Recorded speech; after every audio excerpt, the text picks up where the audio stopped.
C'est pour cela que les salafs disaient Al-Ghina wa ruqyatu zina. Celui qui écoute la musique, il faut, surtout celle qui écoute la musique, il faut qu'elle se rappelle de cette parole. Al-Ghina wa ruqyatu zina. La musique, la chanson et l'exorcisme, c'est la ruqya de la fornication. Et d'autres salafs disaient Al-Ghina baridu zina. C'est-à-dire que la musique, la chanson sont les préliminaires qui suscitent la fornication et la turpitude. Assalamu alaikum wa rahmatullahi wa barakatuh. Alaykoum salam wa rahmatullahi wa barakatuh. J'espère que tu vas bien, Khil Kerim. Très bien, barakallahu. Pourquoi aujourd'hui tu m'as demandé de te rejoindre ici à Nanterre, devant la maison de la musique?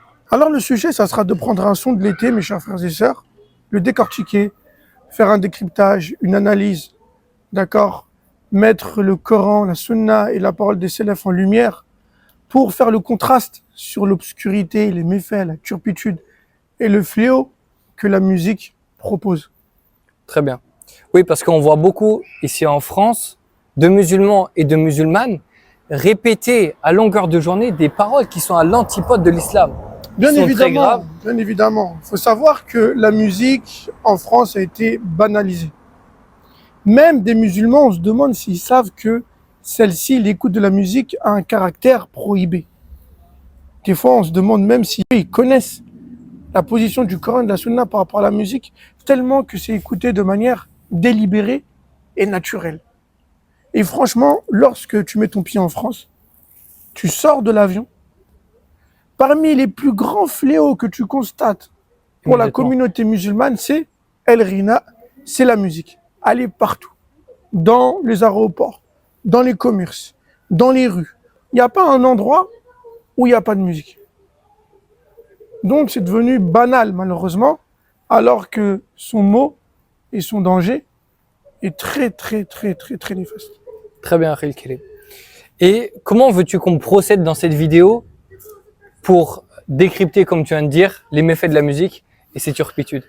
Alors, ce qu'Allah subhanahu wa ta'ala a pu nous faciliter, ça sera tout simplement de prendre un son, une musique d'été, qui a été en plus chantée par deux musulmans, la décrypter, l'analyser, poser des versets et des hadiths et des paroles des salafs sur le sujet, pour, d'accord, faire le contraste et faire montrer l'obscurité que celle-ci comporte. La musique qu'on a choisie, comme notre frère l'a dit précédemment, elle est chantée par deux musulmans qui sont gimsés distincts. Et celle-ci s'intitule Spider. Donc pourquoi on l'a choisie? Car celle-ci vient, comme on a dit précédemment, avec des fondements. Et parmi ces fondements-là, on en a un qui revient systématiquement et qui est très dangereux. Qui est le discours séducteur, la parole séductrice. Alors celui-ci a une histoire, a des prédécesseurs, je ne vais pas dire des pieux, mais des prédécesseurs. Et notre frère Daoud, Inch'Allah, va nous faire une rétrospection et va nous parler un peu de comment celle-ci s'est retrouvée dans le rap français, si on peut dire ça comme ça. Alors là, je ne pourrais pas dire comment elle s'est retrouvée dans le rap français, mais ce que je pourrais faire, c'est vous dire où ça a commencé. Premièrement, c'est à l'époque de l'Antiquité. Déjà, à cette époque, Abderrahman, sachez mes chers frères et sœurs qu'il y avait un engouement pour la maîtrise du discours séducteur. À cette époque, il y avait des traités qui étaient écrits pour apprendre à comment séduire. Pour vous donner un exemple assez rapide et concret, à notre époque, on est vite initié au football, par exemple. C'est vrai. Très jeune, très tôt, les clubs de foot, etc. À leur époque, on était rapidement initié au discours séducteur. C'est-à-dire, il a quoi comme but et finalité? Il a comme but et finalité, malheureusement, de s'accaparer, d'accord, du fruit interdit et De la jante féminine. de la jante féminine. Très bien. Du coup, son histoire? Ensuite, quand on arrive à la Renaissance, il se matérialise par la poésie. D'accord. Donc, premièrement, à l'Antiquité, on avait en gros des traités, comme tu viens de le dire, Voilà, qui nous apprenaient comment séduire les femmes et comment leur parler. exactement. Ensuite, à travers la poésie, parce qu'avec le rime, c'est toujours mieux. Mhm. C'est pour ça que dans la musique, On utilise beaucoup ce procédé. C'est vrai. Puis ensuite, il y a également la dramaturgie, c'est-à-dire la mise en scène, Très bien. qu'on retrouve à notre époque dans les clips. Très bien. Jazakallahu khairan. Et comment on peut faire le lien entre la musique et la poésie? Eh bien, comme je viens de le dire, il y a une similitude très frappante entre la poésie et la musique, qui est le rime, qui est le message qui est véhiculé. Si une poésie qui contient des messages qui sont contraires au Coran et à la Sunna, celle-ci est prohibée et interdite. Ça sera pareil pour la musique. Très Le bien. priès, il est très simple à faire. Très bien. Par contre, la musique, elle a quelque chose de supplémentaire qui est prohibé, qui est les instruments qui sont derrière. Donc, c'est doublement interdit. Très bien. Et qu'est-ce que nous dit la lumière du Coran et de la Sunna de l'islam concernant cette manière de parler à la femme, ou plutôt ce chant et cette poésie séductrice? Le Coran, dans le verset d'Allah subhanahu wa ta'ala, dans lequel il nous dit « Et les poètes sont suivis par ceux qui sont perdus », est une preuve que ce type de musique est interdit. Et également, on a le hadith prophétique qui a été rapporté par Al-Bukhari, dans lequel, selon Abdullah ibn Omar, il est dit, radiyallahu anhuma, la an yabtali'a jawfu ahadikum qihan hatta yariyahu khairun lahu min an yabtali'a sha'ra. C'est-à-dire, traduction approchée, c'est que le fait de remplir son estomac de pu, écoutez bien, le fait de remplir son estomac de pu, jusqu'à ce que celui-ci te fasse souffrir, est meilleur que remplir ton estomac de cette poésie ou de cette musique. Waliyadhu billah. Allah musta'an wa ali tuklan. Et parmi les procédés, parmi les choses très importantes qui vont nous freiner face à la musique, face à l'écoute de la musique, le fait de se rappeler que lorsque tu l'écoutes, tu es en train de remplir ton estomac de quelque chose qui est encore plus pire que le pu. Allah musta'an. Très bien. Et tout à l'heure, tu m'as cité une parole que j'ai trouvée très intéressante. Pourquoi? Parce que celle-ci provient d'une personne que nous, on ne lui donne pas d'importance et d'intérêt, mais le monde, ou plutôt le pays dans lequel nous sommes, qui est la France, considère ce personnage-là comme on peut dire un peu un prophète ou une personne qui est très importante. Il s'appelle Platon, il vient parler déjà à son époque, c'est un philosophe qui vient parler déjà à son époque des méfaits de la poésie. Qu'est-ce qu'il nous dit? Alors je lis, Platon dit la poésie est un art d'illusionnisme. On va le voir avec le féfé, l'ODTT, le jet privé, la Rolex, les millions d'euros à Louis Vuitton.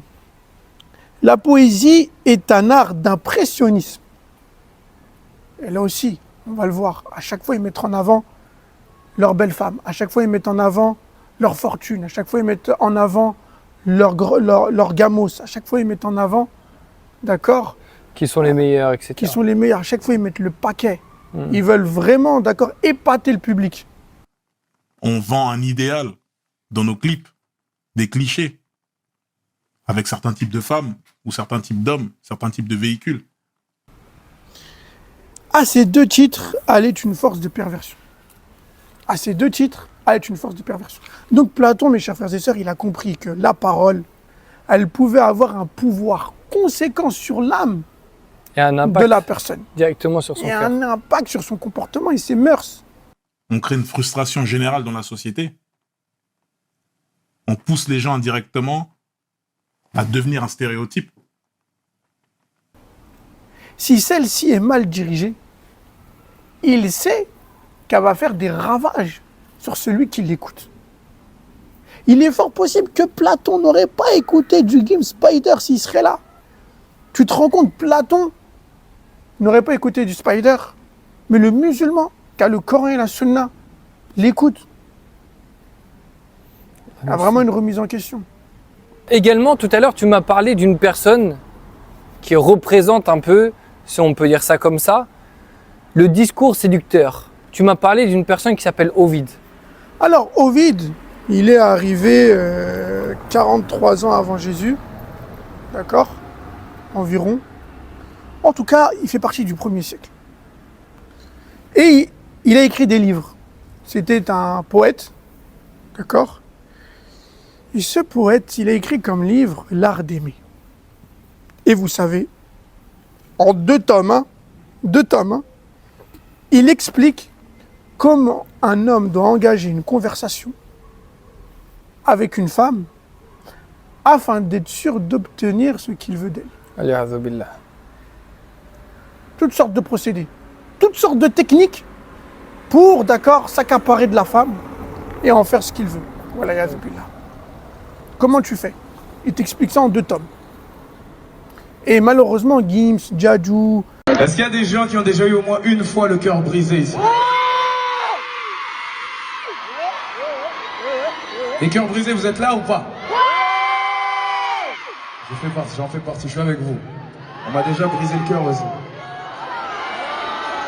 Vous savez ce qu'on va faire? Fermez les yeux, s'il vous plaît. Fermez les yeux.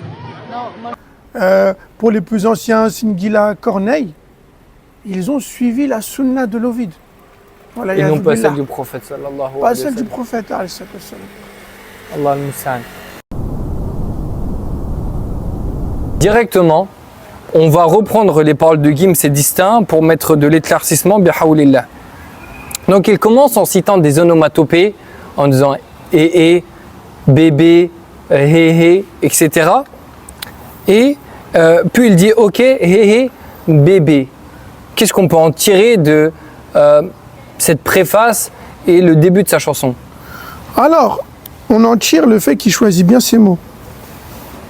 Les termes sont stratégiquement placés. Il a choisi le terme bébé parce que les femmes aiment qu'on les appelle ainsi. Directement, il met les femmes dans sa poche. Car si on dit à une femme tu es mon bébé, plus facilement on va pouvoir obtenir ce qu'on veut d'elle. Et il ne va pas s'arrêter à bébé. Il va continuer en disant tu es mon trophée. Il va continuer en disant tu es ma vie. Ya hayati. Je n'ai vu que toi. Je n'ai vu que toi, ya qalbi, mon cœur, mon cœur. Il va continuer, d'accord, en disant je n'ai vu que toi. Et il y a une autre parole qui est dans une autre musique où il dit t'es mon oasis dans cette capitale aride. Oui, mais juste avant, c'est surtout juste avant. Qu'est-ce qu'il dit juste avant? Il dit je vais te le dire d'une manière un peu plus poétique. Donc on voit bien le lien entre la musique et la poésie. Non. Et ensuite, il vient avec cette phrase, tu es mon oasis dans cette terre aride. Encore une fois, il veut faire tomber le cœur de la femme. Il veut jouer sur sa naïveté, sur ses sentiments, pour pouvoir, Allah al-Musta'an, croquer dans le fruit défendu. Injustement, bien évidemment, et c'est pas de manière licite parce que jamais on nous parle de mariage, et en grand jamais, on nous parle d'une union qui serait basée sous la loi d'Allah subhanahu wa ta'ala. Très bien. Et est-ce que tu pourrais me rappeler, ou nous rappeler à tous, le nom de cette musique, son titre? Alors elle s'appelle Ne sois pas timide. Et là on voit très bien, déjà, quand on voit le titre, on voit la perversité et l'idée qu'il a derrière, juste avant d'écouter ses paroles. Donc, et le prophète sallallahu alayhi wa sallam, excuse-moi, je me permets juste de ramener un hadith, il nous a dit Al-haya'u kulluhu khayr. Il dit le prophète dans le hadith que tu as mentionné, barakallahu fik, que la pudeur n'est que bien. Et lui, il dit à cette fille, ne sois pas timide. Donc, il veut lui enlever le bien qu'Allah subhanahu wa ta'ala et son messager ont instruit à la femme. Le prophète sallallahu alayhi wa sallam dans un hadith unanimement authentique, il dit Al-haya'u shu'batun min al-iman. La pudeur est un degré de la foi. À aucun moment on enlève la pudeur à une femme, car c'est sa beauté. C'est pour cela aussi dans les quartiers, etc. Quand une femme elle est dévergondée, dis-moi l'estime que les hommes lui donnent. Il n'y a pas d'estime. C'est zéro. Quand une femme a de la pudeur, elle porte le voile, elle s'écarte des hommes. Personne va lui causer du tort, personne va... Mais même lorsqu'on voit cette femme, on veut le mariage. On la voit avec noblesse. C'est vrai. Mais lui, il te dit, ne sois pas timide. Voilà, il y a ce but-là. Pourtant, la pudeur, c'est des préceptes communs qui sont dans toutes les religions. C'est-à-dire le judaïsme, le christianisme, etc. Très bien. Et également, comme tu l'as dit, ça fait la beauté de la femme. Et si on enlève cette beauté, ça va pousser les femmes, nos frères et sœurs, vers la perversité et vers la fornication. Et Allah tabaraka wa ta'ala nous dit Wala taqrabu zina. Et n'approchez pas la fornication. Et une femme qui n'a pas de timidité, on sait très bien dans quel conduit elle se dirige. Donc on va continuer à lire ses propos dans lesquels il dit J'avoue, je vis dans l'excès. Pour des petits trajets sur le féfé, je préfère mieux ça que l'eau d'ITT, donc Spider pour cet été. Donc ici, Gims lui-même, mes chers frères et sœurs, reconnaît qu'il est dans l'excès. Alors qu'en islam, c'est strictement interdit. On sait très bien que l'islam est sur une ligne médiane entre la négligence et l'exagération. Allah Azza wa Jal nous dit dans son livre وَكَذَلِكَ جَعَلْنَاكُمْ أُمَّةً وَسَطًا. Et c'est ainsi qu'on a fait de vous une communauté sur un juste milieu, sur une ligne médiane entre l'exagération et la négligence. Et ce n'est pas un péché minime, car dans le Coran, il y a un verset coranique dans lequel Allah tabaraka wa ta'ala nous dit « Innal mubadhirina kanu ikhwana ash-shayatin » A'udhu billah. Il nous dit « Ceux qui gaspillent de leurs biens sont les frères de Satan ». Et on a un hadith magnifique rapporté par Muslim, dans lequel le prophète sallallahu alayhi wa sallam nous fait une recommandation en or, lorsqu'il nous dit « Kul wa sharab wa albes wa tasaddaq bi ghayri sarafin wa la makhila ». Il dit « Bois, mange, habille-toi, fais l'aumône, sans exagération et sans négligence. » Donc on reprend avec les propos de Gims et Distinct, dans lequel il dit « Je suis toujours cloué chez Cartier ». Et un peu plus loin, il nous dit également « Je fais du shopping sur un jour off ». Alors sa parole, je suis toujours cloué chez Cartier, bien évidemment, c'est une parole capitaliste, une parole pleine de cupidité et d'avidité. Je ne vais pas rentrer plus dans les détails car on va le voir juste après, Inch'Allah ta'ala. Mais on va s'arrêter au sens apparent. Rester cloué chez Cartier, je fais mon shopping sur un jour off. Il nous fait vendre que le fait de rester dans les magasins serait quelque chose d'élogieux. Il transmet aux jeunes que si tu veux être respecté, si tu veux être, d'accord, distinct des autres, être particulier, il va falloir que tu arrives à acquérir des marques de luxe. Des choses que les gens du commun n'arrivent pas à avoir. Et bien évidemment, encore une fois, il s'éloigne du Coran et de la Sunna. Il faut savoir qu'un homme est venu voir le prophète sallallahu alayhi wa sallam en lui disant Khairul buqa wa sharrul buqa. Il lui dit quel est le meilleur des endroits et quel est le pire des endroits. Soyez pas étonnés, le prophète, le messager d'Allah sallallahu alayhi wa sallam répond la adri, je ne sais pas. Car ton prophète ne parle que sous l'effet de la révélation. Donc, il n'a pas reçu la révélation, il dit je ne sais pas. C'est une leçon pour tout étudiant en sciences, pour tout savant. Quand on ne sait pas, on dit je ne sais pas. Et les élèves disaient que c'était la moitié de la science. La adri nisful ilm. On continue, on referme la parenthèse. Donc il pose la question à Jibril alayhi salam, qui puise la révélation d'Allah tabaraka wa ta'ala. Lui aussi dit je ne sais pas. Le meilleur des prophètes, le meilleur des anges disent je ne sais pas, sur une question religieuse. Jibril questionne Mikaïl et il répond en disant Khairul buqa al-masajid wa sharrul buqa al-aswaq. Et ici il y a la réponse pour Gims. Il dit le prophète sallallahu alayhi wa sallam le pire des endroits sont les marchés, les magasins, et le meilleur des endroits sont les mosquées. Pourquoi Gims ne parle pas de Mecca, du pèlerinage, des assises de science auprès des savants dans la mosquée prophétique de Mohammed sallallahu alayhi wa sallam? Pourquoi elle ne parle pas de l'i'tikaf, le fait de rester cloué à la mosquée si le ta'bir est sahih? Mais plutôt elle nous fait vendre, d'accord, la surconsommation et même le gaspillage qu'on a vu auparavant.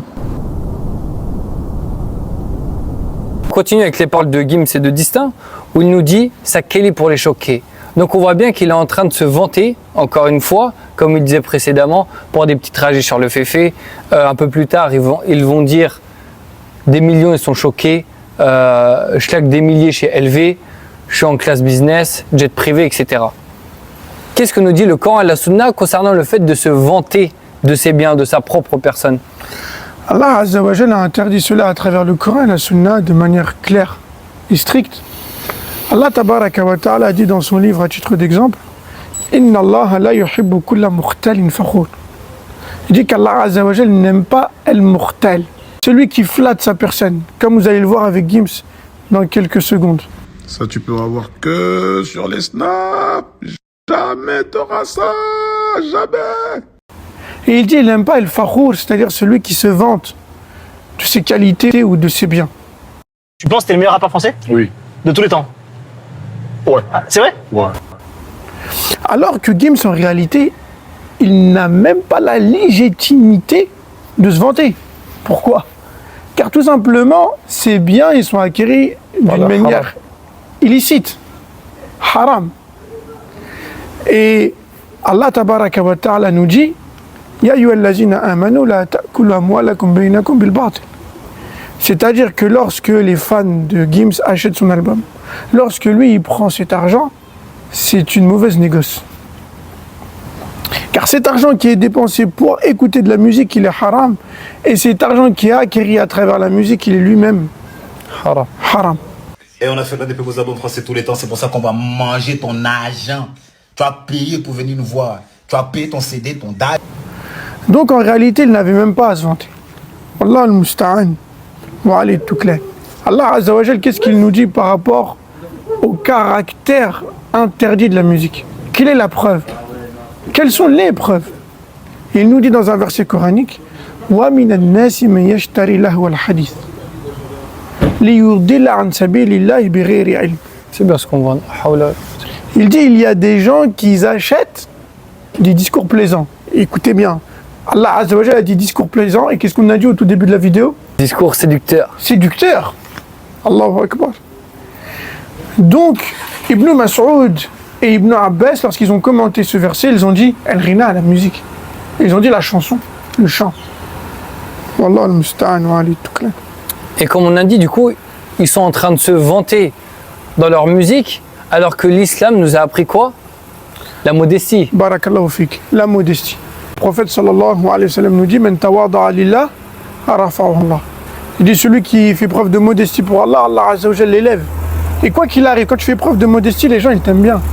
C'est la saine nature, être modeste. Mais lorsque tu commences à faire preuve d'orgueil et de vantardise, les gens s'éloignent de toi. C'est la base. Là, tu vas me dire, oui, mais pourquoi les gens ne s'éloignent pas de Gims alors qu'il fait le vantard dans sa musique?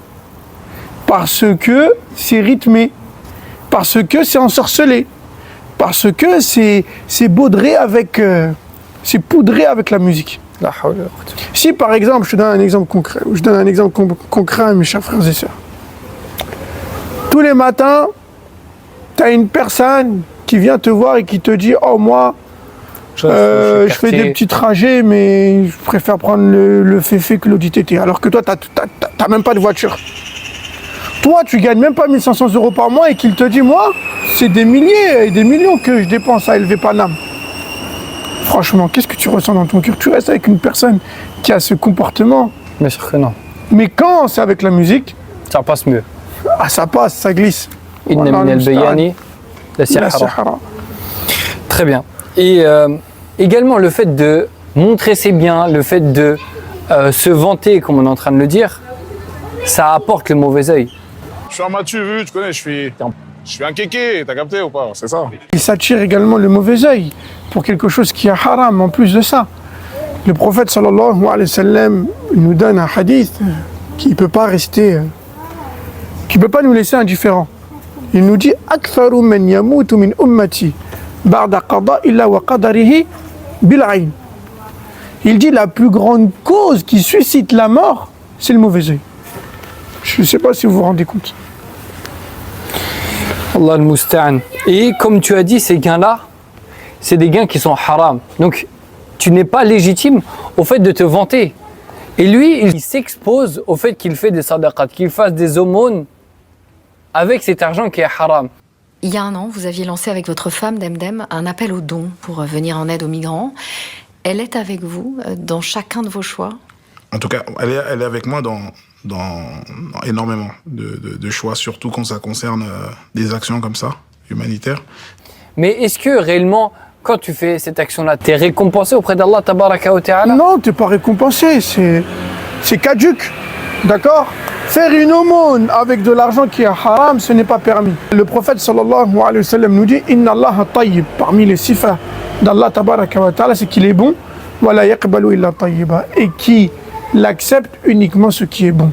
Et on a un athar de Sufyan al-Thawri qui nous dit Man anfaqa al-haram fi ta'a kaman tahara thawba bil bawl.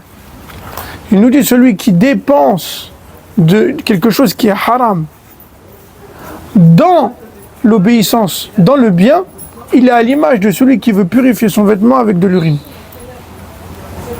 Donc ça sert à rien quoi. Ça sert strictement à rien. Allah al-musta'an. Jazakallahu khairan. Donc comme on vient de le voir, Gims dit qu'il fait des aumônes. Et tu as précisé il y a quelques minutes que celles-ci ne sont pas acceptées auprès d'Allah tabaraka wa ta'ala. Mais une question qui reste très importante, c'est est-ce que sa femme a le droit de jouir de cet argent-là qui est acquis illégalement? Eh bien la réponse est non. Elle n'a pas le droit de profiter de l'argent acquis illicitement de la part de son mari. Et là on parle de Gims, mais ça fait référence à tous les pères de famille. On a un athar qui est magnifique, qui fait montrer encore la puissance de la foi des femmes des pieux prédécesseurs. Écoutez bien.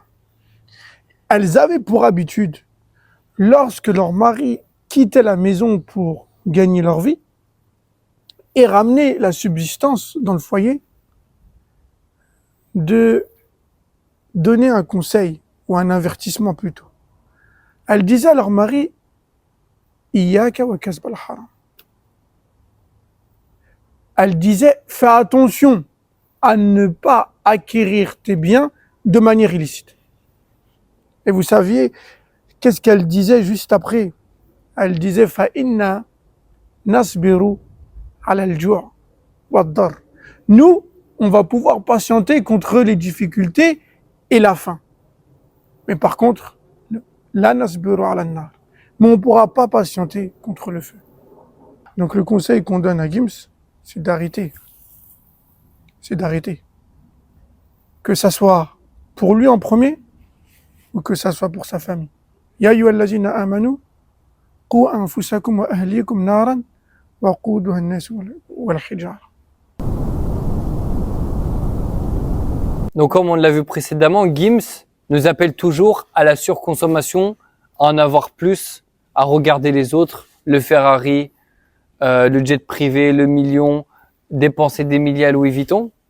Mais qu'est-ce que nous dit réellement le prophète sallallahu alayhi wa sallam sur cette surconsommation? Est-ce que c'est réellement cet argent-là qui provoque notre bonheur ou non? Parce que c'est ça que les rappeurs d'aujourd'hui véhiculent aux jeunes et à la communauté.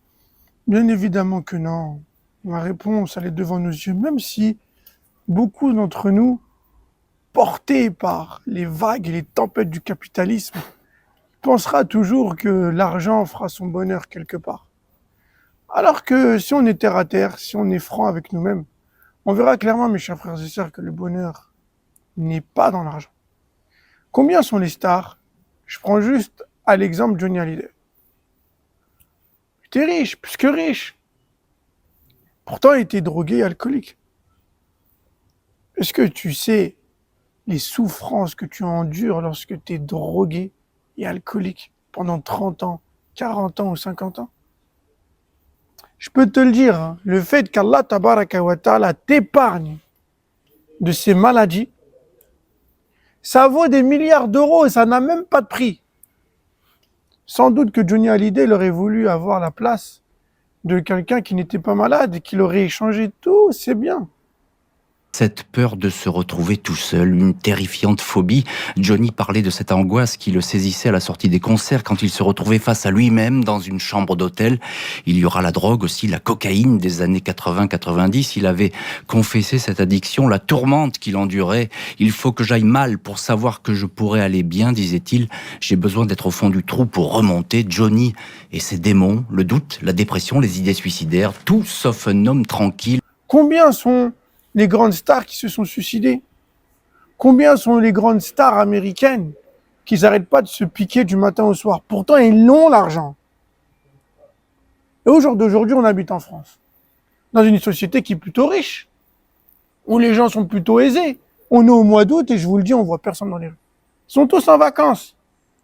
Mais vous allez voir, ils vont revenir tous aigris, tous énervés, tous à se taper dessus, tous à s'insulter, à se cracher dessus, à klaxonner, à s'énerver, parce qu'ils n'ont pas connu le bonheur. Parce que tout ce qu'ils connaissent, c'est des petits biens éphémères qui sont passagers. Mais le réel bonheur, c'est ton lien avec Allah subhanahu wa ta'ala. Le réel bonheur, c'est ta connaissance envers ton Seigneur subhanahu wa ta'ala. C'est pour cela que le prophète sallallahu alayhi wa sallam, il dit « Innamal ghina ghina nafs » Il dit la réelle richesse est la richesse de l'âme, la richesse spirituelle, mais non pas la richesse des biens mondains. Très bien. Et tout à l'heure, tu as cité le capitalisme. Pourquoi cela? Car le capitalisme, bien évidemment, a sa partie dans le jeu, si je peux me permettre. C'est elle, malheureusement, qui nous fait croire que l'argent fait le bonheur. Attention, hein. Ce genre de doctrine, l'avoir dans le cœur, c'est très néfaste et contraire à l'islam. Le bonheur, encore une fois, sa'ada, elle se trouve dans l'obéissance d'Allah subhanahu wa ta'ala. Pourquoi? Tout simplement, pour un musulman, le calcul, il est très vite fait, mes chers frères et sœurs. Si je te donne 1 milliard d'euros tout de suite, sur table, mais que tu n'as pas connu le délice de la foi, tu n'as pas connu le délice de la piété, le délice de la prière, le délice de l'obéissance d'Allah subhanahu wa ta'ala, et ta fin, c'est l'enfer. C'est 1 milliard d'euros. Lorsque tu te retrouves en enfer, ils sont une source de regret. Bien sûr. Donc, c'est pas ça le bonheur. Le bonheur, c'est pas de regretter dans l'au-delà ce que tu as fait ici-bas. On est d'accord ou pas? Bien sûr. Donc, le réel bonheur, c'est d'avoir un minimum de piété, un minimum de foi, et on parle pas de minimum avec la religion, un maximum. Et est-ce que tu peux nous citer quelques paroles prophétiques qui vont apaiser nos cœurs concernant l'ascétisme, concernant le fait de ne pas tout le temps en vouloir plus et ne pas tout le temps être dans cette surconsommation? Alors, il faut savoir que, en fait, le bonheur, c'est quelque chose de vraiment très, très subtil, de très vaste. On a plusieurs richesses, et la richesse de la lecture, qui l'a goûté? La richesse de la réflexion, qui l'a goûté? La richesse de la méditation, qui l'a goûté? La richesse de la lecture du Coran, d'évoquer Allah, qui l'a goûté?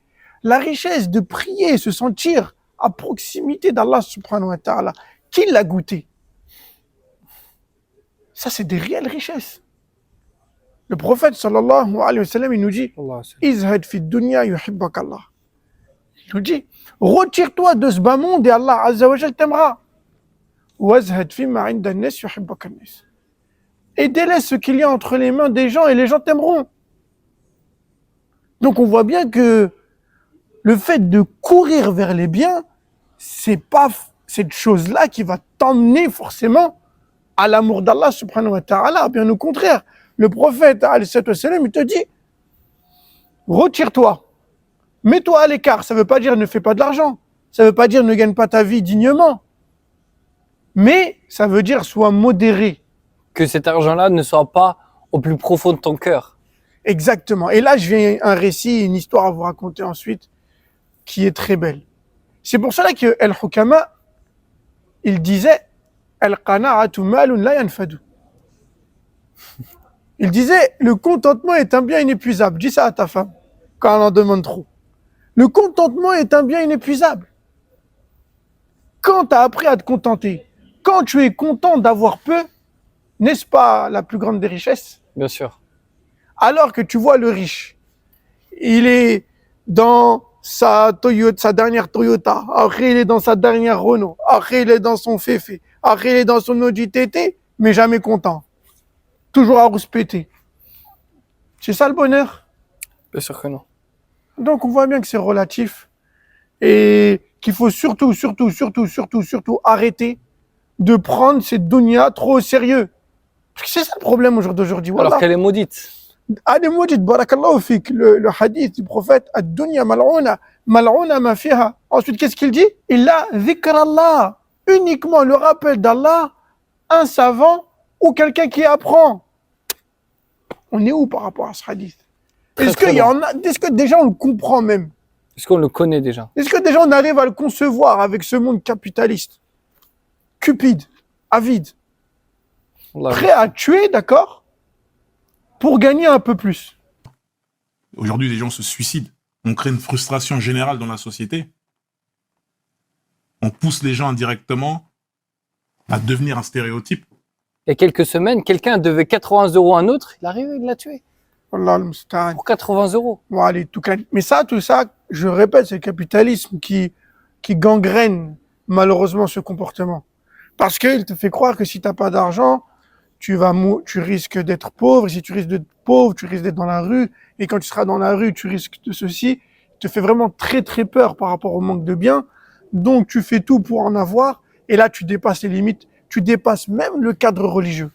Bien sûr. Ben, on voit bien maintenant, beaucoup de jeunes musulmans se mettent à vendre de la drogue, pas pour faire le bien, mais plutôt même pour acheter, ben, comme il l'a dit, des sacs Kelly, ou acheter des lunettes Cartier, ou acheter des sacoches Louis Vuitton. Puis ensuite, tu finis et tu pourris ta vie en prison. Avec 0. Avec 0 €. T'es obligé de demander aux gens. Et ta famille qui pleure.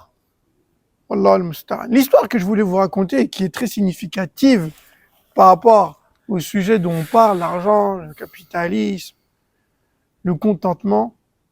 Un homme qui était un étudiant d'un savant, d'accord?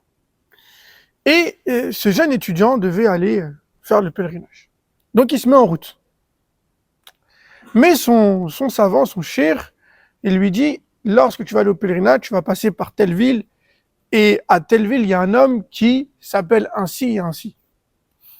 Et quand tu le vois, tu lui passes le salam de ma part. Il lui dit, il n'y a pas de problème, cheikh.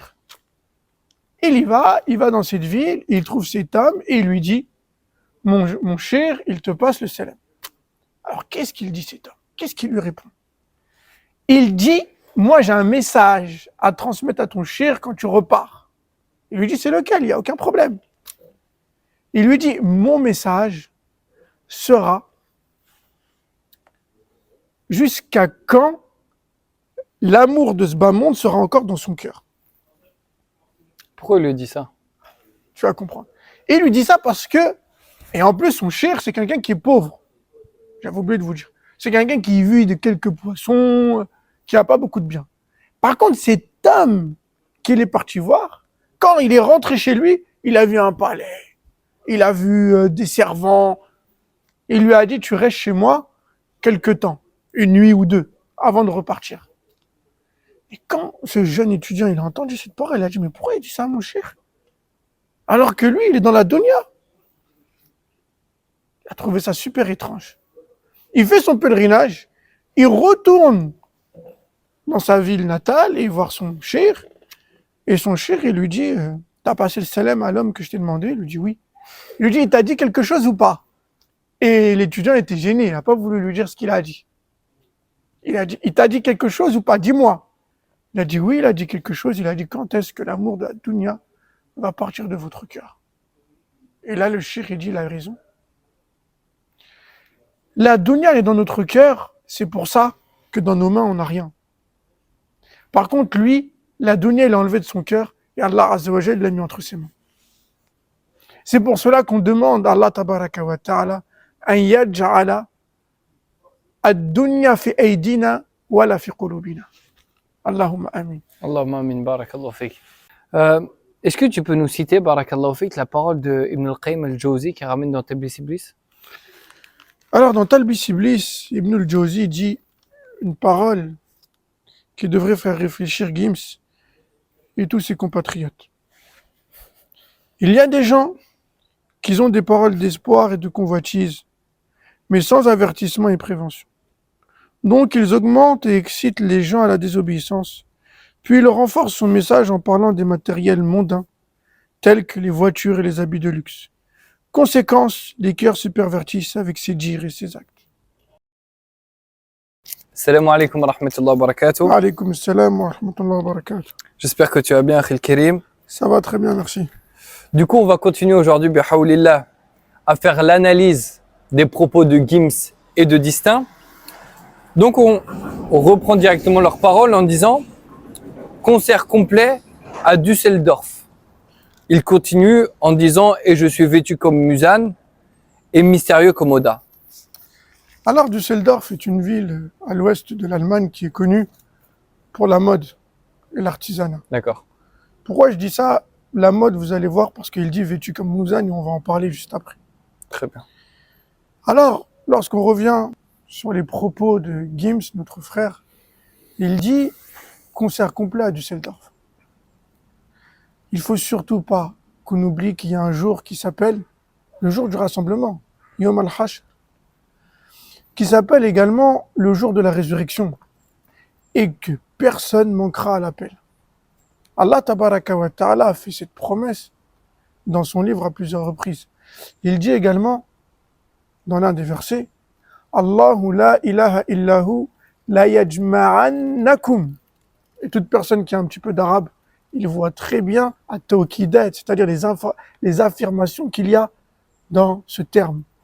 Il va tous nous réunir, subhanahu wa ta'ala, Sans aucun doute. sans aucun doute. Alors ici, Gims sera présent. Ici, Gims devra rendre des comptes devant le Tout-Puissant, Seigneur des monts, subhanahu wa ta'ala, Shadid de l'iqab, celui qui est dur en punition. Les fans dont il se vante, comme vous pouvez écouter, 1 million d'albums avec l'apogée. C'est bon, calme. 1 million d'albums avec Subliminal. Allez, c'est 1 parti. million d'albums avec Mon cœur avait raison. C'est bon. 1 million d'albums avec Ceinture Noire. Qu'est-ce que tu veux que je fasse de plus? 1 million d'albums vendus? Ben oui, Ah, vraiment? bien sûr, 1 million tout rond. C'est à l'époque, il n'y a même pas de stream et tout. C'est des CD dans tes parents. 1 million d'albums, 4 fois, etc. Qu'il sache que tous les égarements, toutes les doctrines, toutes les paroles qui sont en contradiction avec l'islam, tous les péchés qu'il a véhiculés à la masse des gens, c'est des péchés pour lui. 1 million, 1 million, 1 million, 1 million, 1 million, je ne sais pas si on se rend compte comment les péchés se multiplient. Sans que ces péchés, d'accord, soient diminués pour ceux qui ont suivi Gims. Ça veut Le dire que hadith du prophète, sallallahu alayhi wa sallam, qui est authentique, selon Abu Hurairah radhiyallahu anhu, nous dit Man da'a ila dalalatin, kana alayhi min al-ithmi mithlu athami man tabi'a. Wa la yanqusu dhalika min athamihim shay'a. C'est pour cela qu'on demande à Gims, on invite Gims plutôt à faire le bien, afin que tous ceux qui vont le suivre dans le bien s'assoient dans sa balance de bonne action. Car Yom al-Qiyamah, il faut que ça penche du bon sens. Allah al-Musta'an.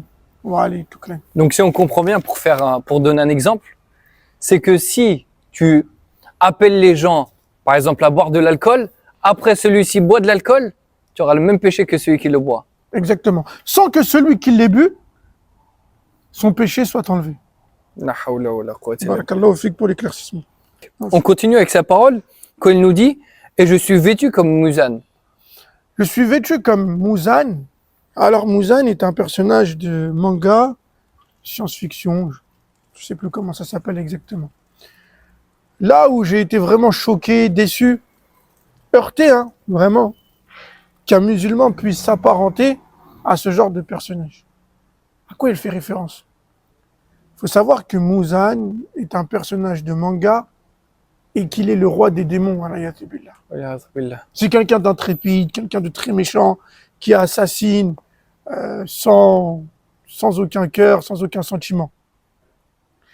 Et lorsque tu dis que tu es vêtu comme Mouzane, tu t'affilies et tu es content de ressembler à un personnage qui est le roi des démons. La hawla wa la quwwata. Alors que le prophète sallallahu alayhi wa sallam a dit Man tashabbaha biqawmin fahuwa minhum. Celui qui ressemble à des gens, il fait partie d'eux. Et lui, il se ressemblait à un shaitan, à un démon, qui est le roi des démons. Pourquoi autant de péchés? Pourquoi être, d'accord, à une distance de l'islam aussi profonde, alors qu'il a tout pour réussir religieusement parlant? Bien sûr, et encore une fois, on voit qu'il ne s'affilie pas au Coran et à la Sunna, qu'il ne s'affilie pas au prophète sallallahu alayhi wa sallam, au calife bien guidé, mais plutôt il s'affilie à Oda, à Mouzane, Allah al-Musta'an. À Kelly, à Cartier, à Ferrari, n'oublie pas que tout ça sont des personnages. Hein. Alors que le prophète sallallahu alayhi wa sallam dit Al-mar'u ma'a man ahab. L'homme est avec celui qui l'a aimé. Jazakallahu khairan. Donc on continue toujours avec les paroles de Gims et on arrive à la fin, où il nous dit excès d'amour. Un peu plus haut, il nous dit t'es ma vie, t'es mon trophée. Qu'est-ce qu'on peut en tirer de ces paroles-là? Ce qui est très étonnant, c'est que Gims, dans sa musique, je pense pas qu'il l'ait fait exprès, mais il a donné une définition. Très importante. Naam. Al-ifrat fil mahabba, qui est l'ishq. Donc en plus, on la retrouve cette définition dans le livre d'Ibn al-Qayyim al-Jawziyya, intitulé Ad-Da wa Ad-Dawa. Là, tu parles de l'excès d'amour. L'excès d'amour, qu'on appelle en arabe l'ishq. Donc cet amour, d'accord, passionnel entre l'homme et une femme, a bien évidemment des niveaux. Et on peut arriver à un amour kufri, c'est-à-dire un amour qui ramène à l'apostasie, à la mécréance majeure, qui nous envoie éternellement en enfer, voilà, ya'adhu billah. Parce que peut-être que certaines personnes peuvent ne pas bien comprendre et ne pas bien saisir. C'est-à-dire que en aimant une femme très très très fort, on peut sortir de l'islam. C'est ça que tu insinues. Oui, aimer une femme éperdument, au point où on dépasse les limites de la législation, au point où son amour déborde et prévaut sur l'amour d'Allah subhanahu wa ta'ala. Le droit, d'accord, de cette femme passe au-dessus du droit d'Allah, Jalla wa ala. C'est dans le polythéisme majeur. Et là, il y a un verset également qui va dans ce sens. Bien évidemment, et Ibn al-Qayyim al-Jawziyya en parle dans son livre, et il dit, il ramène la parole d'Allah tabaraka wa ta'ala, wa min an-nasi man yattakhidhu min dunillah andadan yuhibbunahum ka hubbillah. Il dit, il y a des gens qui prennent des créatures et qui les aiment comme on aime Allah, subhanahu wa ta'ala. Subhanallah. Donc, dans ces musiques, comme Gims, comme Singila, Corneille et autres, Dadju, dans le livre de l'Ovide, tu as en fait cette problématique qui est vraiment en contradiction directe avec l'islam, du fait que pour eux, l'amour n'a pas de frontières. L'amour n'a pas de rivage. Entre guillemets, va à fond dans ton amour, ne t'arrête pas et fais tout pour cette demoiselle. Et à ce moment présent, tu seras arrivé à la félicité, tu seras arrivé à l'apothéose et au délice maximal qu'on puisse avoir ici-bas. Ça, c'est un égarement évident. C'est pas pour rien que le prophète sallallahu alayhi wa sallam nous dit « Ittaqu dunya wa ittaqu nisa ». فإن أول فتنة بني إسرائيل كانت في النساء. Craignez ce bas monde et craignez les femmes. Franchement, il faut comprendre un petit peu la syntaxe du Coran et de la Sunna, parce que lorsqu'on goûte un petit peu à cette science, c'est énorme. Dans le bas monde, dans la vie de ce bas monde, il y a des femmes, on est bien d'accord. Je suis d'accord avec toi. Mais le prophète sallallahu alayhi wa sallam, il cite quand même la femme. Non. Ça veut dire que il nous fait montrer que le danger de la femme, il est vraiment, vraiment, vraiment, vraiment à prendre en compte par rapport aux choses qu'il y a dans ce bas monde. Il dit que le premier égarement qui a touché où la première fitna, le premier trouble qui a touché la tribu d'Israël, c'était chez les femmes. Mais qu'est-ce qui est voulu ici par le fait que ça soit une fitna pour l'homme? Parce qu'il est permis, bien sûr, il est permis d'avoir 4 femmes, il est permis d'aimer la femme, mais qu'est-ce qui est voulu ici par le prophète sallallahu alayhi wa sallam? Ce qui est voulu ici par le prophète, alayhi sallam, c'est que la femme elle a cette capacité de faire tourner la tête de l'homme très rapidement et lui faire perdre ses moyens et l'amener dans des bas-fonds à cause de son attirance et à cause, d'accord, de ce penchant qu'il avait. Donc, si on comprend bien, cette femme-là, c'est celle qui va t'emmener à la désobéissance d'Allah tabaraka wa ta'ala. On parle bien évidemment déjà des femmes qui n'ont pas de piété. Car le prophète sallallahu alayhi wa sallam dit « Khairu mata'id dunya al-mar'atu saliha » Il dit « La meilleure des choses que tu puisses jouir dans ce bas monde, c'est la femme pieuse. » Donc, lorsque tu es une femme pieuse, tu as gagné un très grand bien. Mais lorsque cette femme n'est pas pieuse, tu peux tomber vraiment dans des décadences très très fatales, et on le voit. Hein. Clairement, moi j'ai rencontré pas mal de personnes qui sont tombées dans l'alcool, qui sont tombées dans la débauche, qui sont tombées dans la perdition, parce que leur femme les a quittés du jour au lendemain, parce que leur femme les a trompés, parce que leur femme les a volés, parce que leur femme est partie du jour au lendemain avec leur enfant. Ça, c'est quelque chose qui est plus que connu. Moi, par exemple, j'ai mon cousin qui n'est pas musulman et qui était très très attaché à une femme. Il avait une belle maison, belle voiture, moto, travail, etc. Et un jour, cette femme-là l'a quitté. Qu'est-ce qu'il a fait? Il a pris une corde, il allait dans le garage de sa maison, il s'est suicidé. C'était à 6 mois, il n'y a pas longtemps, à cause d'une femme. Et là, je veux rebondir sur un point vraiment très très important qu'Ibn al-Qayyim a énuméré ou cité ou a fait allusion dans son livre Ad-Dawa Ad-Dawa. C'est lequel? C'est que l'homme, il faut qu'il ait un socle solide. C'est quoi ce socle solide? C'est le tawhid. Il faut qu'il ait un amour pour Allah subhanahu wa ta'ala, une crainte pour lui, d'accord, forte, pour pouvoir maîtriser ses sentiments envers une femme, pour pouvoir se contrôler. Car si tu n'as pas ce socle, si tu n'as pas cette solidité, si tu n'as pas ce tronc, tu vas vaciller. Comme on le voit au jour d'aujourd'hui, malheureusement. Si sa femme, comme tu as dit, elle va le quitter, il va commencer à se mettre en crise. Il va commencer à vouloir se jeter par la fenêtre. Il va devenir fou, etc., etc., etc. Donc là, on parle bien de l'excès, parce que le fait d'être triste, non, être triste, c'est quelque chose qui est naturel. On parle vraiment de cet excès qui fait vraiment dérailler la personne et qui les fait sortir des limites de la législation. Aujourd'hui, les gens se suicident à cause de l'apparence, à cause des moqueries, à cause du harcèlement.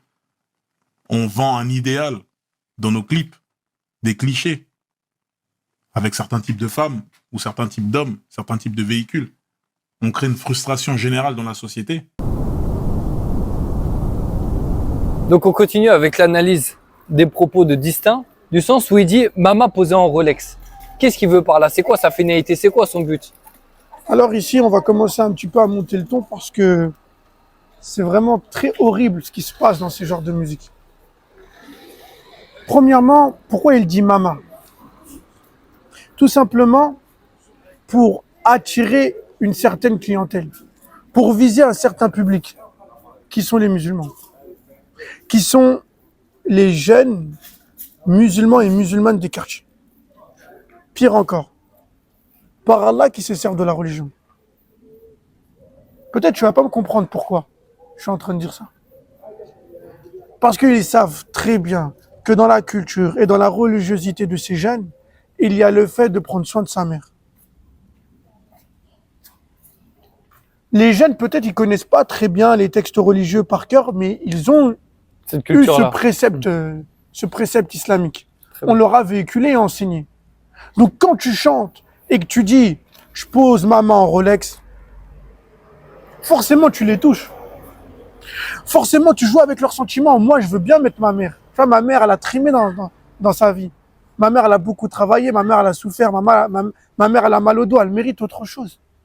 Ils jouent avec leur naïveté. Ils jouent avec leur naïveté. Ils jouent avec leurs sentiments. Ils jouent avec leur religiosité, je suis en train de te dire. C'est encore pire. Encore pire.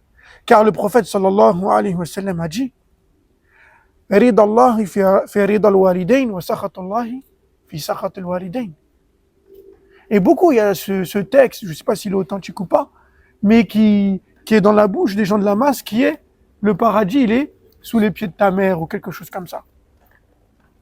Et ça, ils le connaissent très très bien. Et Allah tabaraka wa ta'ala, il dit dans son livre, wa bil walidayni ihsana. Donc la distance qu'il est en train de faire, et Gims, voilà, ya'adhu billah, c'est un subterfuge. Et c'est un complot machiavélique, voilà, ya'adhu billah. C'est machiavélique en vérité. Mais on est tous dedans. On est tous dedans. Winamax sont deux pères.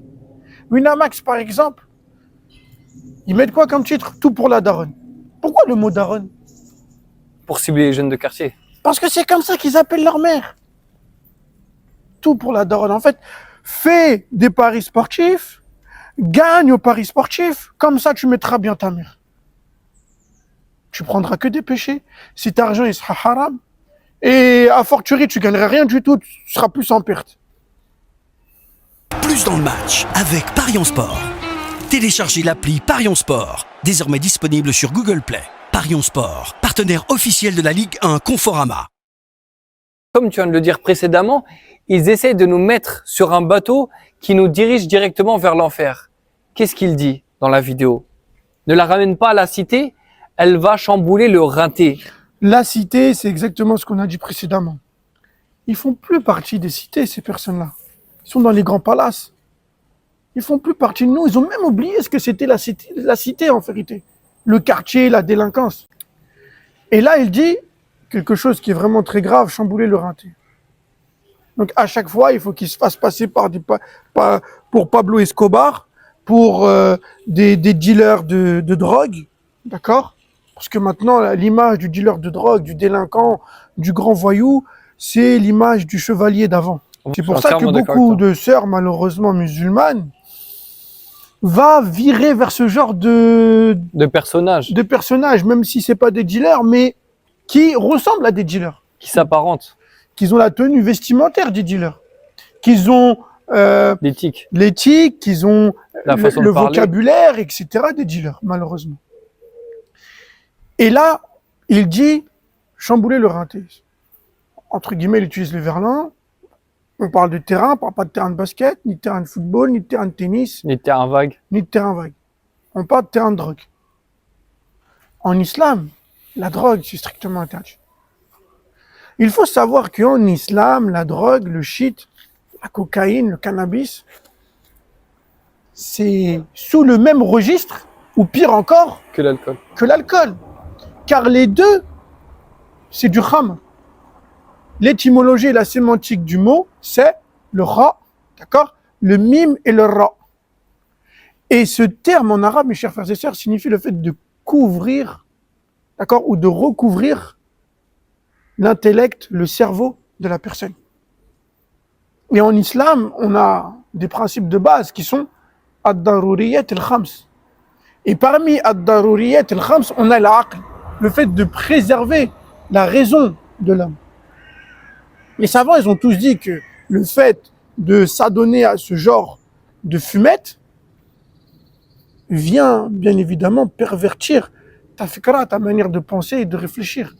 Moi, j'étais en voiture avec un jeune homme. Un jeune homme, il devait avoir 18 ans, 19 ans. Et je lui ai dit, est-ce que tu connais les 5 piliers d'islam? Il me dit non. Enseigne-les-moi. Et je lui cite les 5 piliers de l'islam. Par Allah, mes chers frères et sœurs, il a pris au moins 5 minutes pour pouvoir les répéter et les énumérer par cœur dans l'ordre. Et après, il m'a avoué, voilà, qu'il était dans la drogue, etc. Et ça se voit. Ils ont un recul mental, un retard, à cause de cette drogue, voilà, yazubillah. Moi, ça me fait rappeler également que j'ai parlé une fois avec un Turc, qu'il m'a dit que le lendemain, il devait aller en Turquie pour se faire soigner. Pourquoi? Parce qu'en fait, il s'est fait berner par ces paroles-là. Il s'est fait berner par la drogue, jusqu'à temps qu'en fait, il arrivait à 30 ans, où il était perdu, il a voulu se suicider plusieurs fois. Allah al-Musta'an. Et en islam aussi, on a cette qaïda qui est très importante, ad-dararu yuzal.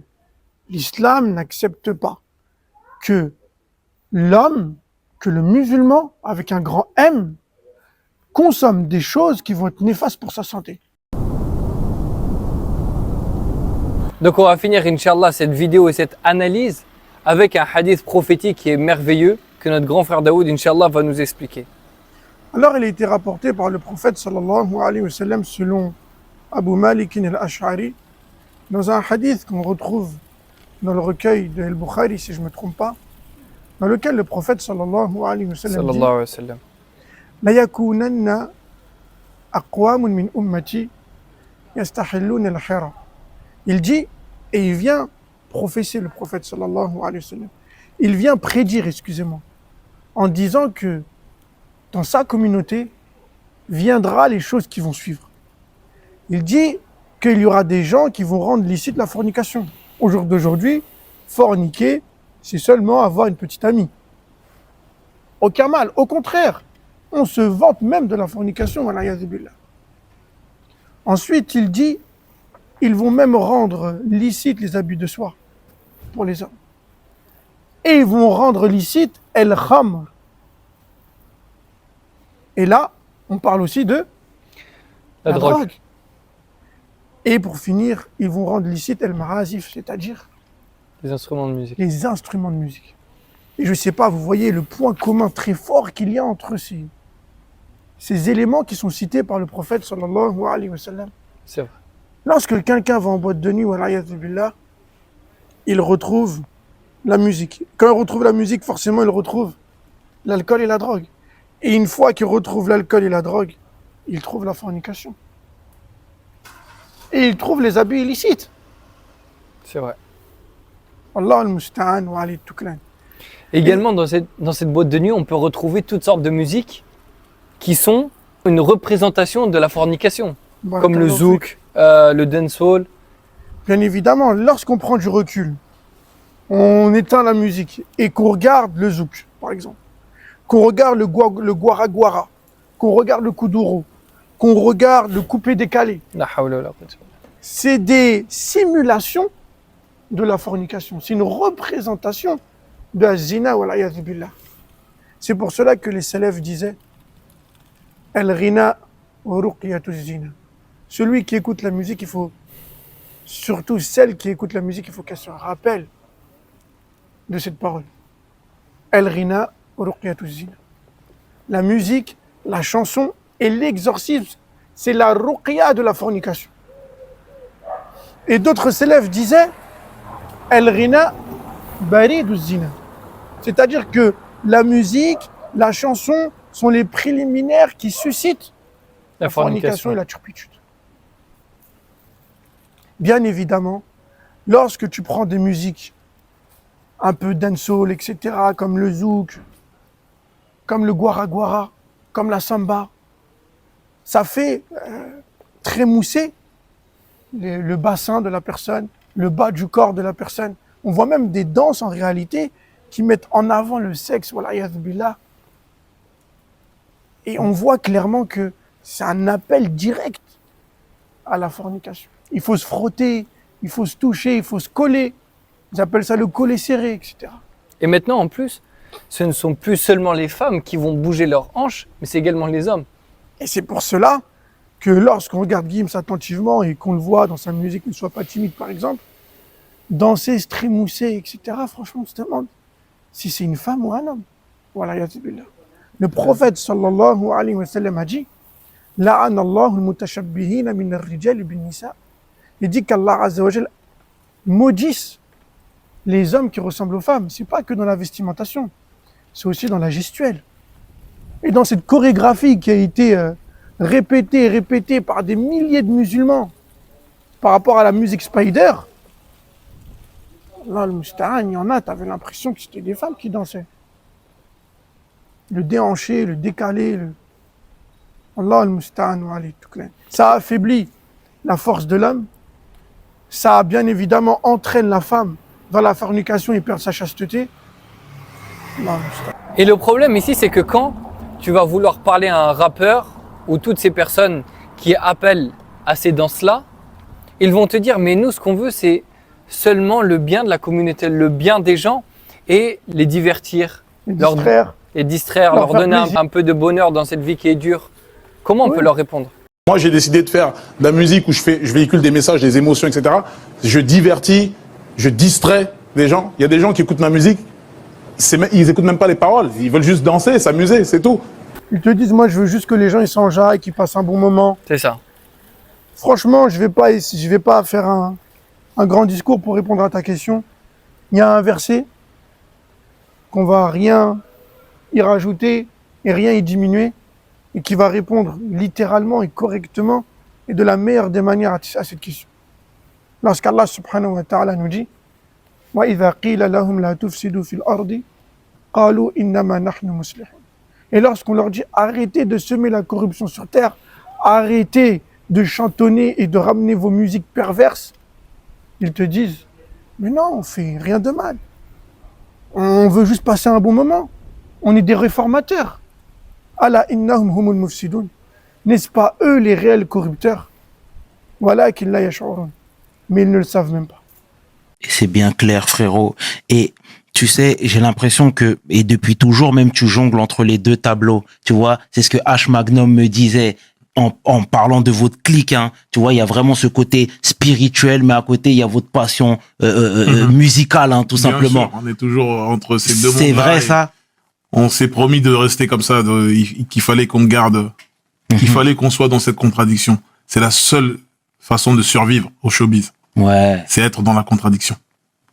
C'est paradoxal ce que je dis, mais la seule façon de survivre à ce show business, à cette déferlante, c'est d'être en totale contradiction. Les gens aiment ma musique, ça leur donne de la force, mais je sais aussi le côté sombre que ça peut ramener aujourd'hui. Tu vois? Je sais aujourd'hui que le côté obscur des réseaux sociaux. Et on contribue à tout ça. Tu vois? Aujourd'hui, les gens se suicident. À cause de l'apparence, à cause des moqueries, à cause du harcèlement. On vend un idéal dans nos clips, des clichés, avec certains types de femmes, ou certains types d'hommes, certains types de véhicules. On crée une frustration générale dans la société. On pousse les gens indirectement à devenir un stéréotype. Ça, c'est la profondeur. Là, je suis en train de parler c'est le noyau. C'est l'épicentre, c'est la mâche, c'est machiavélique en vérité. Mais on est tous dedans. On est tous dedans. Que ce soit les publicités, que ce soit tout ça. Et en tant que religieux, entre guillemets, hein, religieux du vendredi,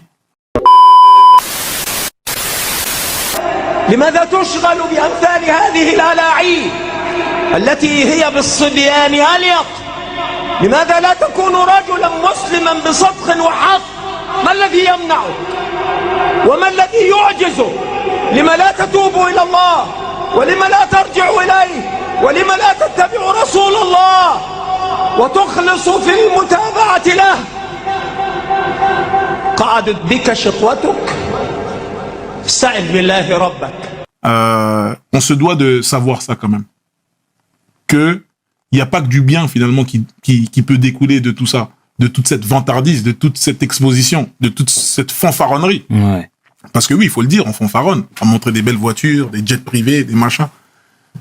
Qu'est-ce qu'on cherche derrière ça? Une validation? Qu'est-ce que tu cherches quand tu montes dans ton jet et que tu filmes ton 14 places? Tu cherches une validation. Si personne n'a vu ton post, eh ben ça va pas te mettre bien. Donc je veux être conscient de ça, moi. Je veux être contradictoire. Donc il faut bouquiner, les gars, vraiment rester concentré, rester focus. C'est une religion qui s'apprend, justement pour éviter de tomber dans ces trucs-là, dans ces folies. يا أيها الذين آمنوا لم تقولون ما لا تفعلون كبر مقتا عند الله أن تقولوا ما لا تفعلون